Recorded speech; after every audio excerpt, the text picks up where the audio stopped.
Hello everyone, it's DiegoDoom here. Today I'm bringing you another review. Today I'll be reviewing SH Monster Arts, Toho Special Weapons Set 2, and Godzilla Effect 2.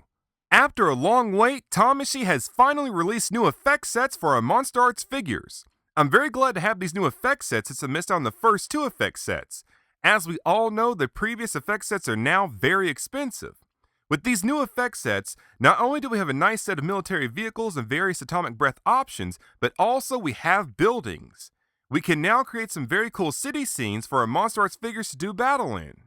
SH Monster Arts, Toho Special Weapons Set 2 and Godzilla Effect 2 are both fantastic releases in the SH Monster Arts line. Since there's not much to say about their boxes, let's jump straight into it and first take a look at the Special Weapons Set 2. The Toho Special Weapons Set 2 comes with 4 tanks, 4 Maser tanks, 3 planes, 1 Super X3, 2 buildings, 1 flight stand, and 1 Act 4 stage. First, let's start with the tanks. The tanks are nicely painted and very nicely detailed. The main paint application used on the tanks is a nice dark military green. The tips of the cannons are painted with a nice vibrant metallic silver. On the tank you can see the armor panel lines and the nicely detailed tread.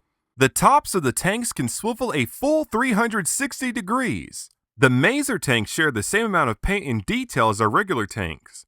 The mid-neck of the Maser cannon is translucent, while at the tip the same great metallic silver paint application is used again. The armor panels and wheels on the Maser tanks are very nicely detailed. The Maser tanks can also swivel a full 360 degrees. Next, we have our planes. The planes have a very nice sculpt considering how small they are. For paint applications, we have the same nice military green, and also there are some orange accents around the wings and the tails of the planes. The Maser cannons on the planes have the same nice metallic silver paint app that was used on our other military vehicles. The planes can be easily attached to the flight stand by simply pegging the stand into the small holes underneath the plane's tail. Be careful when attaching the planes to the stand. The pegs on the flight stand are pretty thin, and I have a good feeling they could be broken very easily. Once you have the planes attached to the flight stand, you can attach the flight stand to a Tamashii stand neck. The arms of the flight stand can rotate, giving you the ability to put the planes in some pretty cool flight formations.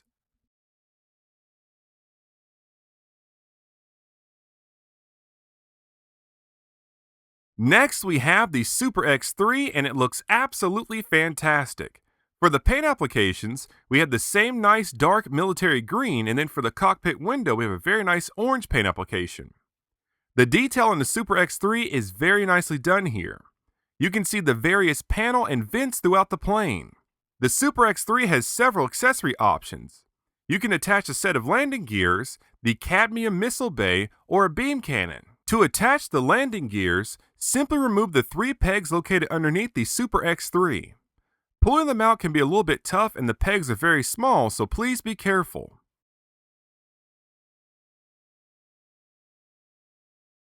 Once you have the pegs removed, simply insert the landing gears following the peg hole pattern.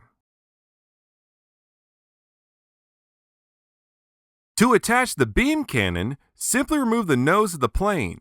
The easiest way to do this is to pull out the middle piece underneath the Super X3 and gently pull downward. Pulling downward will cause the seam to open up, making it easier to pull out the nose and attach the beam cannon.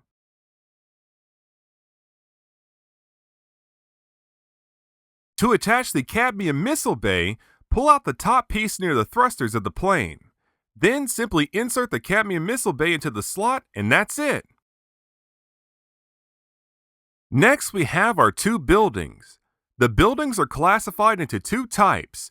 Type A, the wider building, and Type B, the slim building. Both buildings are very nicely painted and very nicely detailed. Both buildings have a very nice weathered gray paint application. The damaged portions of the buildings look fantastic. Building B's damaged side looks like it's been crushed in, while Building A's damaged side looks like it's been blasted by some sort of atomic beam. Another cool feature about these buildings is the fact that they can act as bases for our Tamashii necks and support our planes. One thing to mention, the buildings do not have a lot of weight to them, so be careful how you position the necks on the buildings while supporting the planes. Otherwise, the buildings will topple over. Finally, we have our very nice Act 4 stage base. The stage base has nice glossy black and red paint apps with Godzilla's name in Japanese in the center, surrounded by some very cool grunge effects. I really do think this base is very cool. Now, let's take a look at the Godzilla Effect 2 set. The Godzilla Effect 2 set comes with 4 buildings, 1 explosion effect part, 2 atomic breath effect parts, and 2 bases. The buildings included in this set are exactly the same as the ones you just saw, so first let's check out our atomic breath effect parts. The atomic breath effect parts are very cool, even though they have the same exact sculpt as the original atomic breath effect part that came with our Godzilla 1994 figure. The paint apps on the atomic breath effect parts are pretty cool this time around. The first atomic breath effect part is painted in off-white with light brown accents at the end. The second atomic breath effect part is more opaque with some darker brown accents. The dark brown accents allow this atomic breath effect part to blend better with the explosion effect part. The bases for the effect parts are very cool. The first base shares the same sculpt as the base that came with our Godzilla 1994 figure. This time around, the main paint application used is a light brown. Due to the piece being semi-translucent, in certain lights it looks like it has some metallic accents. The second base's sculpt is absolutely fantastic. The base is a very cool destruction path that starts narrow and becomes wider at the end. The rocks are very nicely sculpted and the base has a very nice texture to it. Something else that's very cool about this base, if you have the Tamashi Effect Impact Effect parts, they blend very well with this ground base that can really enhance the look of this base. The bases look really cool once you have them fully set up with the Atomic Breath Effect parts. Finally, we have our Explosion Effect part, which looks absolutely fantastic. The Explosion Effect part has a very nice explosive sculpt with various exploding points protruding out. The paint apps are a very nice vibrant gradation from darker orange to a fiery yellow. To set up this effect part, you can attach it to the ends of any Atomic Breath effect part except for the spiral ray. It seems the best orientation for the effect part is with the peg hole pointing downward. Simply push your Atomic Breath effect part into the back of it and that's it. Everything seems to be held in place by friction. Now, if you're having issues keeping the effect part in or balancing the whole setup, attach a stand to the peg hole underneath the explosion effect part for extra support. Now that we have both of the effect sets out of the way, let's see how they stack up with our Monster Arts figures.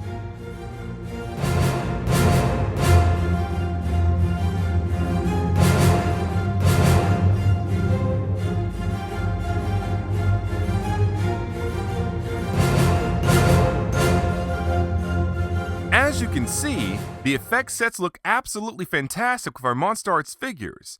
Now let's see how things look when we throw in figures from other figure lines.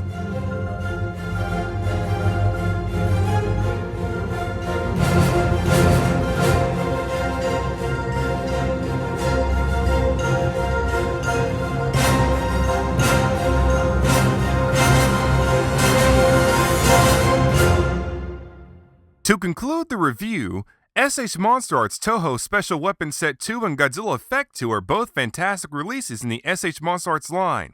These effect sets are definitely very nice, very neat, and very cool. I absolutely recommend that everyone picks up these sets. To Army and City build, I would recommend picking up at least 2 of each set. This has been another review by DiegoDoom. Thank you very much for watching, and please stay tuned for more figure reviews. Like, comment, and subscribe.